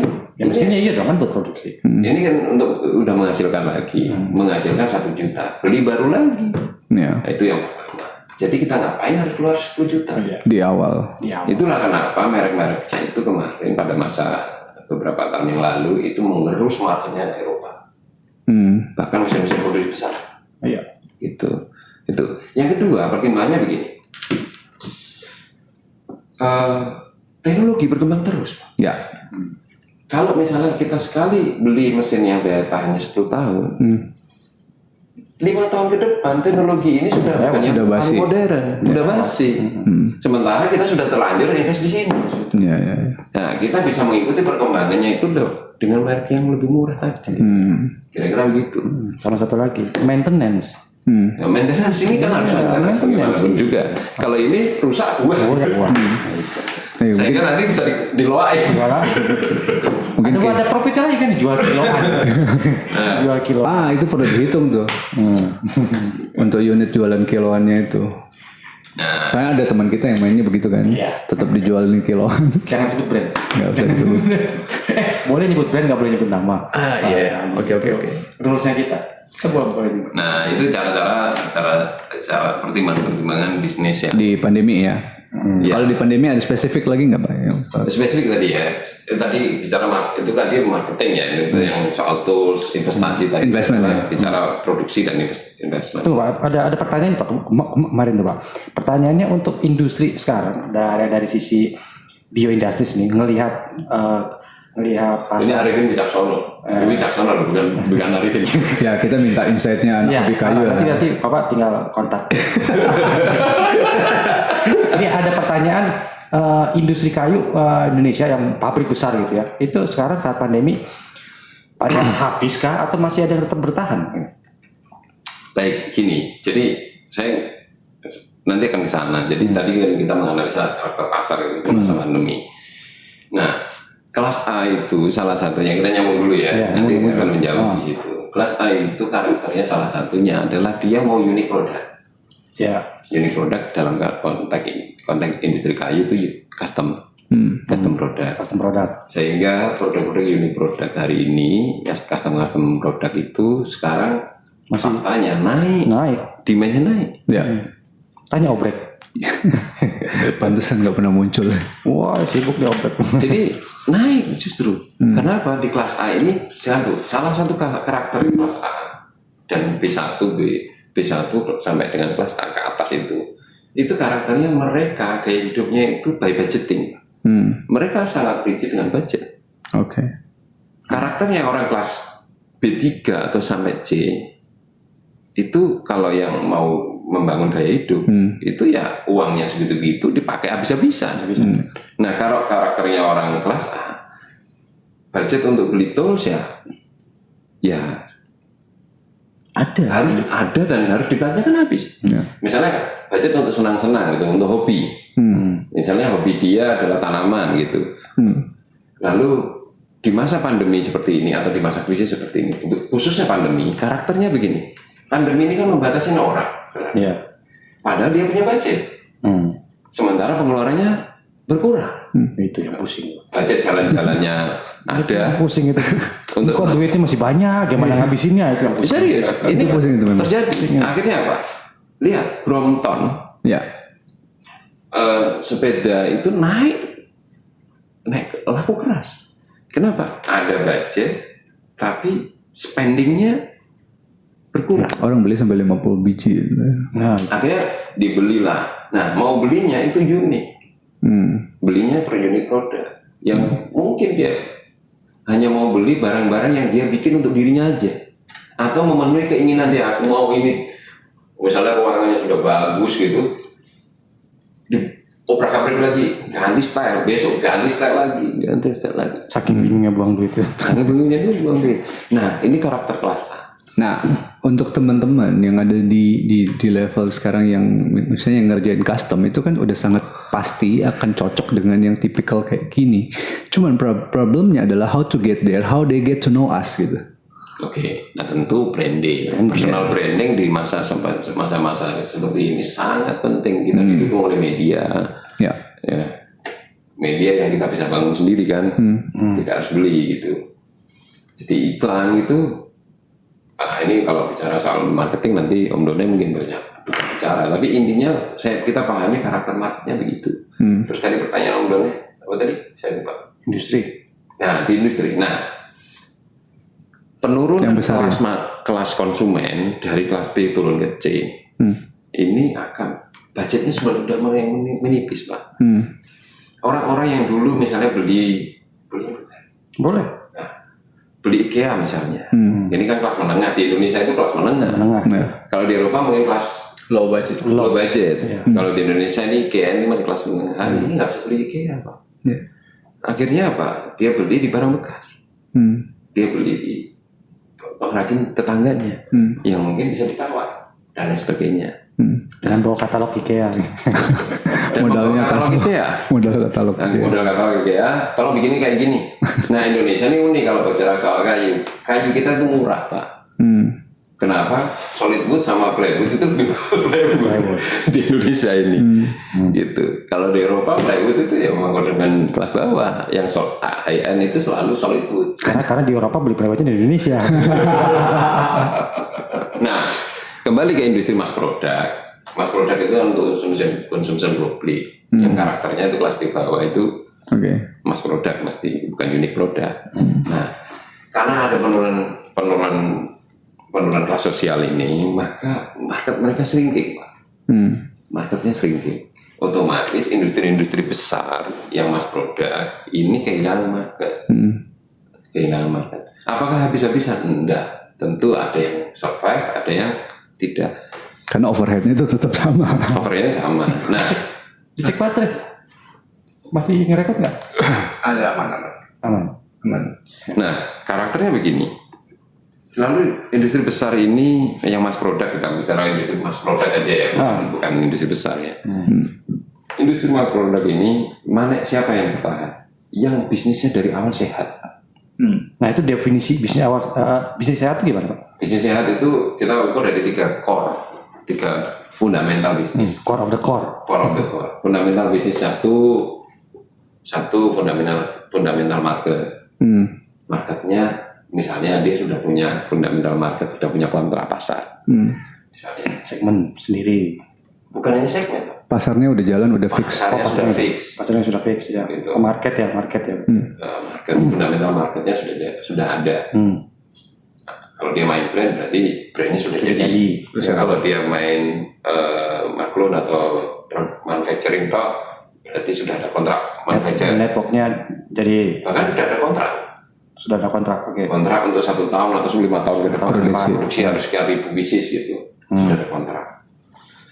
Terus fundamental market. Fundamental Fundamental keuangan. marketnya kuat. Yang kedua fundamental finansial. Dia punya cash nggak? Punya cadangan cash nggak? Seperti kayak pandemi ini. Di bulan Maret, perusahaan-perusahaan eksportir itu nggak bisa kirim. Ya. Ya, itu banyak yang curhat itu. Kalau dia itu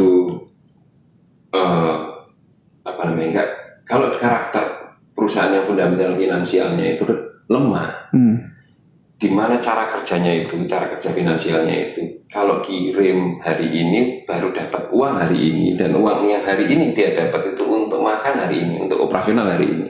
Maka yang kayak begini mesti habis di bulan Maret. Ya. Karena bulan Maret dia nggak bisa bayar listrik, karena dia nggak bisa kirim.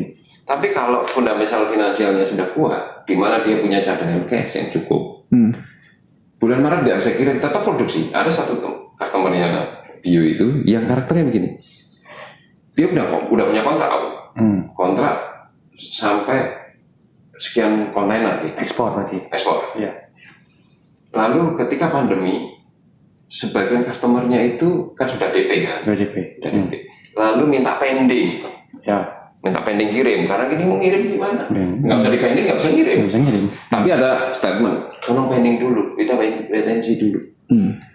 Bahkan ada yang sudah cancel, cancel ke produksi.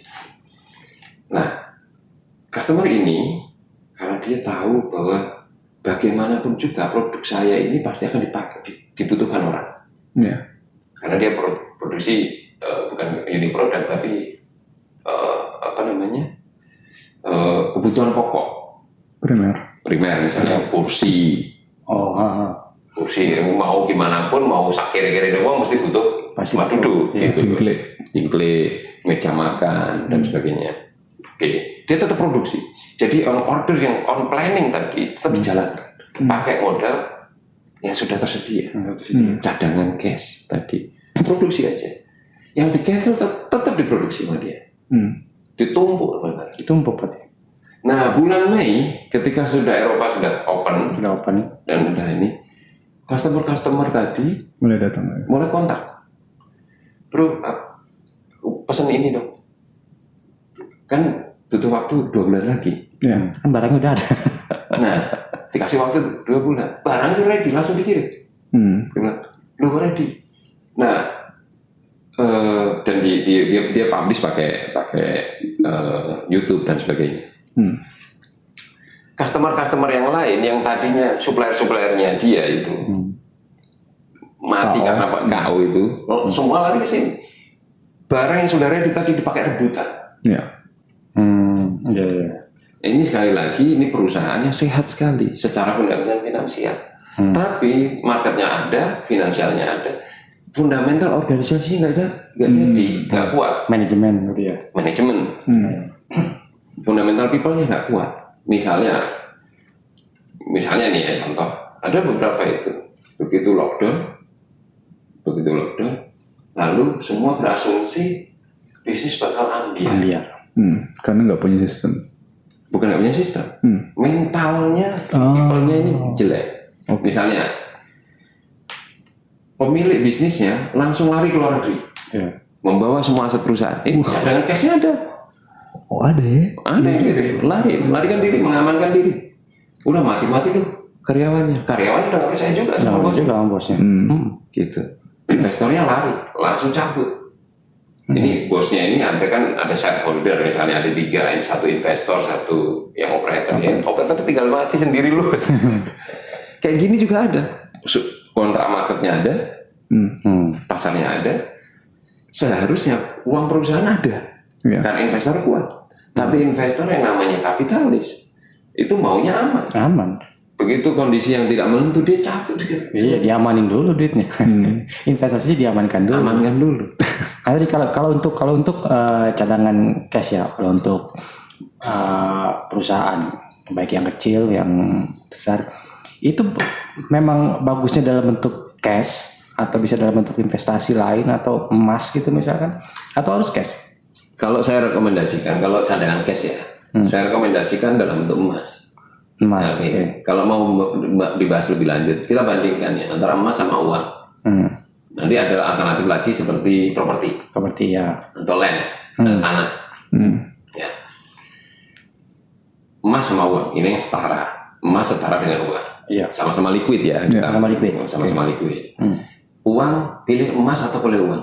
Tentu kita gini. Secara teori, uang itu mau dolar yang sebagai basic currency dunia. Kan dolar. Dolar pun Amerika mengumumkan setiap tahun terjadi inflasi. Nah, kalau basic currency-nya aja inflasi, berarti uang itu seluruh jenis uang di dunia ini itu terinflasi. Di mana artinya setiap waktu menurun nilainya. By time. Emas ini trennya naik turun memang. Kalau tren dalam harian, Tapi kalau kita lihat grafik di gold price yang kita tarik 30 dekade tahun, gitu, per dekade gitu. per dekade atau bahkan sampai 30 tahun ke belakang. Emas dalam mata uang rupiah itu relatif naik. Kok relatif? Itu absolut naik tuh, bukan relatif tuh. Nah, tapi masalahnya kan apakah emas bisa kita jual instan misalkan? Apakah ya kalau duit kan tadi kalau misalkan kita karyawan nggak bisa kita gaji. Kalau ini nggak bisa kita gaji, kalau kita punya duit cash kan tinggal kita udah bayar cash gitu. Iya. Nah, kalau misalkan dalam bentuk lain misalkan emas apakah bisa cepat gitu? Ini jualnya. tren harga emas dalam rupiah. Ya. Dari 2001 sampai dengan sekarang. Itu beratus-100%. Naik berapa persen? Ya tiap tahunnya kira-kira ya 20 sampai 30%. Ya, kalau itu sampai sekarang ya. Nah, lonjakan itu jadi 2019 sampai ke 2020. Berarti masuk akal nggak kalau kita pakai? Oke, sekarang pertanyaannya si Done. Untuk khusus untuk kasus yang sekarang, misalnya lagi dalam waktu pandemi ini. Ya tentu. Nah ini saya kebetulan pelaku nih ya. Pelaku. Untung bukan pelakor gitu. Kalau Pak Wicak pelakunya, mungkin suaranya mau dikasih efek biar kayak Awalnya coba-coba. Nanti di grafik Nah gini, saya punya pengalaman. Saya punya pengalaman. Pada saat bulan Maret, di mana bank itu semua menutup fasilitas kreditnya. ya. Sampai sekarang juga masih selektif. Orang disuruh nabung. Semua orang suruh nabung. Yang ditabung nggak ada. Iya, karena duitnya nggak ada. Nah, saya butuh duit cash dan saya punyanya emas. Gitu. Saya punya properti, saya punya emas. Nah, hari itu kalau properti saya ajukan kredit nggak mungkin langsung ditolak. Iya. Gitu. Meskipun saya pengen Nah, yang kalau saya bawa emas, butuh 1 jam Pak cair Pak. Duit 1 jam doang. Meskipun saya bukan nasabah dia. Ke bank gitu. Ke bank. Jadi waktu kemarin saya coba itu BBD Syariah. BBD Syariah punya fasilitas gade emas. Saya nggak deka. Saya nggak bukan nasabahnya BBD Syariah. Jadi ketika mau gade saya harus ke rekening untuk mencairkan dana. Mencairkan dananya. Nah itu nggak lebih dari 1 jam. Dia senang-senang aja. Langsung bayar. Nah, apalagi yang sudah nasabah. Oh iya. Nah, tentu lebih cepat lagi. Itu poin pertama. Nah, artinya emas ini, kalaupun kita nggak mau jual, kita gade aja bisa. Apalagi dijual. Ya. Nah kalau dijual apakah? Dijual sangat cepat. Kalau di setiap kota ada toko emas. Iya. Tapi apakah misalkan kita punyanya kayak Antam gitu atau Oke.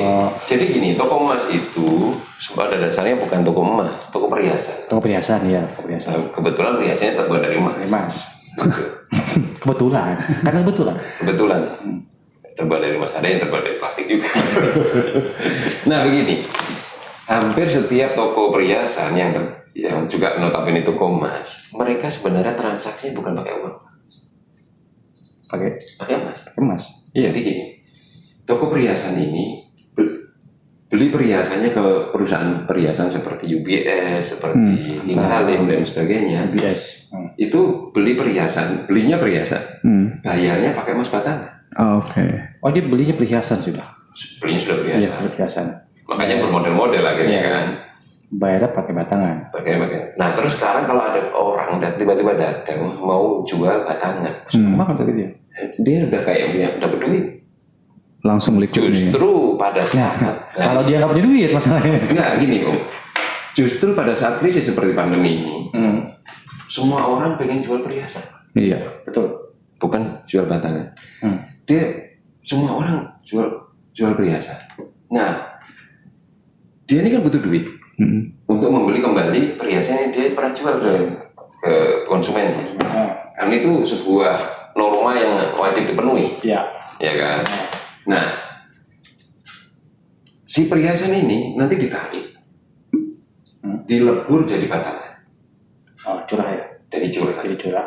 Dilebur jadi batangan. Batangan ini dijual ke cupongnya, ke pabrik emas, pabrik perhiasan. Dia dapat duit untuk beli perhiasan lagi. Muter-muter itu aja ya berarti ya. Jadi waktu itu saya pikir begini, kebetulan saya nggak mendalami bisnis perhiasan ya. Saya pikir, waduh, hancur semua ini orang-orang pedagang perhiasan. Toko emas hancur semua. Nggak ada orang beli emas. Iya, masalahnya itu.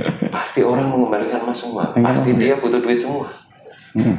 Ternyata enggak. Justru bisnis mereka meningkat hari ini. Sing perhiasan ini. Dari apa? Dari bisnis Kolateral itu. Kolateral. enggak, bisnis perhiasan kembali kan dibeli dengan harga curah. Ya. Oh iya. Dilebur dia sudah dapat untung. Iya. Dijual untung. Untung. Jadi justru bisnis besarnya si toko perhiasan ini begitu. Sekarang lagi hype dia berarti ya. Ini kenapa kita jauh banget jadi ke emas ya? Ini Jadi mungkin tadi spending money, mau cadangan cash. Cadangan cash, ya. Jadi kalau pertanyaan Om Done, dijual ke toko emas, semua toko emas terima, pasti terima. Jadi kesimpulannya lebih worth kita cadangannya emas gitu. Nah, kita bandingkan dengan properti sekarang. Iya. Tadi sudah saya jawab sebenarnya. Properti ketika kita punya properti begitu butuh duit, prosesnya panjang. Prosesnya lama, iya. Dijualnya susah, Kejadian saya tuh sekarang. digadeinnya, di kreditinnya susah, Digadein juga iya. susah. Susah. Tapi sekarang Dijual susah. Tapi pandemi ini saya jadi kayak orang terkenal, Pak. Kenapa? Karena setiap hari ada yang SMS saya. Kenapa? Butuh pinjaman. Kok bisa? tahu-tahu kenal gitu. Ya nggak tahu, yang namanya spam, Pak. SMS spam kan begitu. Loh, enggak. Mestinya orang nggak ada yang mau minjamin. Aku malah nggak tahu itu. Oke, kita lanjut ke topik. Tadi kan kita bicara fundamental finansial. Kita bicara Ini soal fundamental. Sekarang udah 1 jam lebih, satu setengah jam.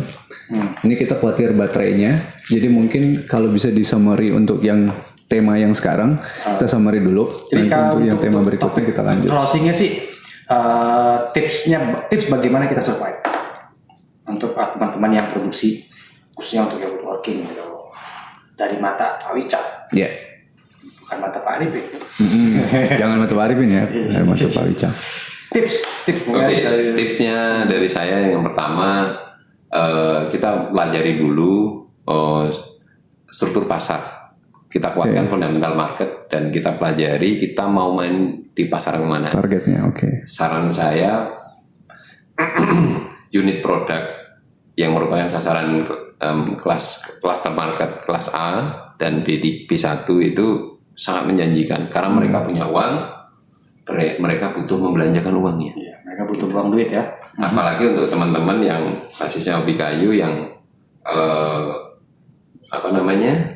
workshopnya kecil gitu, sangat memungkinkan untuk bermain di custom product.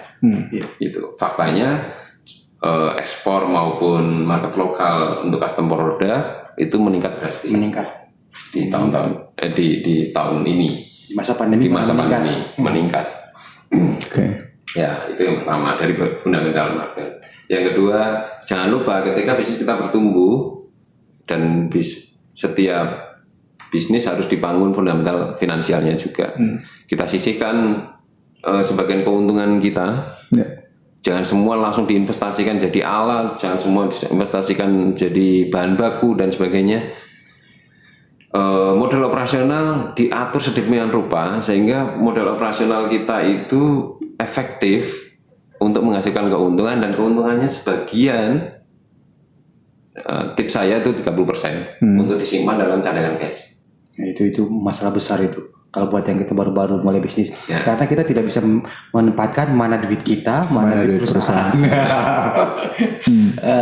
Oke, jadi itu mesti kita mesti disiplin. Nah, kita tadi sudah bahas soal pricing. Ya, pelajari tentang pricing strategi dengan baik. Pricing strategi dengan baik. Produk yang murah belum tentu laku keras. Ya. Iya. Produk yang mahal belum tentu sulit dijual. Hindari perang harga. Tipsnya hindari perang harga. Hindari perang harga. Apapun caranya hindari perang harga. Apalagi produk-produk kerajinan seperti kita ini sangat memungkinkan untuk itu. Iya. Apalagi bahan baku, bahan pendukung woodworking. Kan pada perang-perangan harga. Nah, kalau bahan pendukung woodworking itu masih memungkinkan perang harga. Wow, masih banyak tempat mainnya. Aduh, berat nih. Oke. Yang ketiga, kita tadi bicara soal pricing strategi dan lain sebagainya. Ingat, kalau bicara pricing strategi, tapi tadi nggak sempat kita bahas, jangan terkecoh oleh biaya-biaya yang tampak. Misalnya Aja deh. biaya tampak itu misalnya gini, bahan kayu misalnya, kayu. Kalau kita ada kayu 1 kubiknya 1 juta, kualitasnya A. Ada kayu 1 kubiknya itu setengah juta, kelasnya B. Banyak mata kayunya, banyak apa namanya, cacat kayu gitu. Biaya mengolah atau merevisi cacat ini itu mungkin bisa lebih mahal, bukan soal bahan baku. Di industri kerajinan kayu itu biaya tenaga kerja merupakan komponen tertinggi. Komponen tertinggi. Maka usahakan menyingkat waktu produksi, mengefektifkan waktu produksi untuk menekan biaya.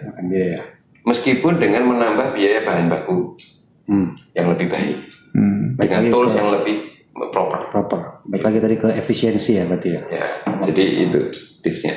Biasanya dalam proses produksi kerajinan yang sering dilupakan itu, yang padat karya itu, karakter bisnis padat karya itu biaya manning-nya atau biaya tenaga kerjanya itu paling dominan. Betul. Nah, hemat seringkali orang kita terkecoh oleh biaya yang tampak, yaitu biaya bahan baku, biaya cat, biaya lemnya dikurangin, dicari yang lebih murah, biaya bahan kayunya cari yang lebih murah. Padahal ini memperpanjang proses produksinya lebih panjang, sehingga biayanya jadi membengkak, gitu. Jadi jangan terkecoh oleh biaya yang tampak. Ini bicara soal pricing, soal efisiensi dan lain sebagainya. Tipsnya supaya bekerjalah dengan biaya operasional terendah di industri kita. Biaya operasional terendah di industri kita. Itu tips memenangkan pertarungan. Catat itu ya, saudara-saudara. Di industri kita. Di industri kita itu maksudnya gini, kalau kita industrinya itu industri kerajinan kayu misalnya, level industri kita kecil, artinya di level industri kita harus beroperasi dengan biaya paling rendah, artinya paling efisien. Nah, untuk melakukan efisiensi tadi, kebanyakan yang saya pelajari, pengrajin kayu itu boros di biaya tenaga, tapi pengen hemat di biaya bahan. Padahal komposisi biaya bahan itu paling bahan utama, misalnya bahan kayu itu paling 30%. Biaya bahan pendukung itu paling 10%, kalau tidak di 20%. Biaya tenaga kerjanya penuh, Pak. Sama kayak tools juga berarti kan, sama kayak mesin juga. Mesin pendukung gitu kan. Mesin pendukung yang lebih proper akan jauh lebih Efisiensi. Nah, biaya yang tidak tampak yang lain adalah keselamatan. Ya, Gitu, keselamatan kadang-kadang kita abaikan, sehingga ketika terjadi kecelakaan naudzubillah gitu, itu bisa menyedot semua aset kita. Gitu. Dan itu aset paling mahal. Gak ada itunya, gak ada suku cadangnya itu. Nah, ini nyambung dengan konten-konten sebelumnya soal safety gitu. Jadi kadang kita itu menyepelekan itu. Safety dan kesehatan ya, safety and health ya. Health and safety. Health and safety. Oke, ada lagi tambahan yang mungkin belum kita bahas? Itu udah oke untuk tipsnya. Udah oke. Mungkin udah mengcover semuanya ya. Jep mungkin mau ngasih tips. Tips saya adalah banyak-banyak berdoa dan bersyukur. Enggak, mau kasih tip berapa? Kalau tipsku tuh banyak-banyak minum air. Minum air putih khususnya. Iya, untuk yang bekerja ya. Air putih ini. Kurangi kopi. Kita lagi mengurangi kopi karena nggak ada. Oke, untuk pembahasan kali ini kira-kira dengan summary dan pembahasan yang udah 1,5 jam lebih ini kita cukupin dulu untuk episode. Masih mending 1,5 jam. Iya, nggak kayak kemarin. Aku sama Kelatik 3 jam setengah. 3 jam kemarin. 3 jam setengah. Betul. Oh ya, sama kita juga butuh masukan untuk ini apa? Segmen ya, kita sebutnya apa? Ya segmen aja lah, jangan Segmen. babak apa. Oke. Enggak, artinya segmen di hobi kayu. Salah satu segmen yang hobi kayu. Segmen di hobi kayu. Podcast, ya. Podcast ini butuh masukan, baik itu tema, itu juga konten, Iya. terus kritikan juga. Kita mau bahas apa gitu ya. Kita mau bahas apa next gitu. Next kita bahas apa. Tapi yang jelas kalau bisa lebih apa ya, lebih untuk buat apa ya? Brainstorming sama membuka wawasan. Kita membuka wawasan. Jadi bukan kita bahas ya spesifik kita bahas mesin gitu, enggak, tapi kita pengen tadi wawasan dan know-how. Ya, know-how ya. Baik untuk produksi, bisnis, How to-nya enggak? marketing, branding, how to-nya. Finansial. Ya, kalau how to kan nanti di video-video BKU regular kan. Atau di BTS. Malah lebih mudah dilihat ya. Iya, mudah lihat. Tapi kayaknya itu masih lama. Ini kan 1,5 jam. Kalau di podcast kita bisa ngobrol-ngobrol panjang banget gitu. Ya banget. Nah ini juga masih bingung nih mau diposting di mana. Tapi kalau yang ini sih diposting di OBKI bukan di BTS karena ada pengumuman giveaway. Oh iya, oke. Cuma nanti untuk yang ke depan itu mau diposting di mana? Kan nggak semua orang juga maksudnya betah gitu nonton video YouTube, konten di YouTube ya. Itu kan betah nonton 2 jam. Ada 8 jam nggak ngapa-ngapain. Oh ada. 8 jam ya. Urusan begitu ya Bang. Itu nonton soalnya. Oke, kita closing. Oke, mungkin sampai di sini dulu. Nanti kita sambung di video-video yang berikutnya. Pakai punya Edo. Mana pakai punya Edo? Gimana? Apa ya? Jangan pernah takut untuk Berkarya. berekspresi. Oh, jangan takut untuk berekspresi karena kita tidak sendirian. Ya kan kita tidak sendirian. Oke, jangan pernah takut untuk berekspresi karena kita tidak sendirian. Kayaknya itu deh. Mungkin, kalau nggak salah. Cut. Close the door harusnya tadi, kita lupa close the door.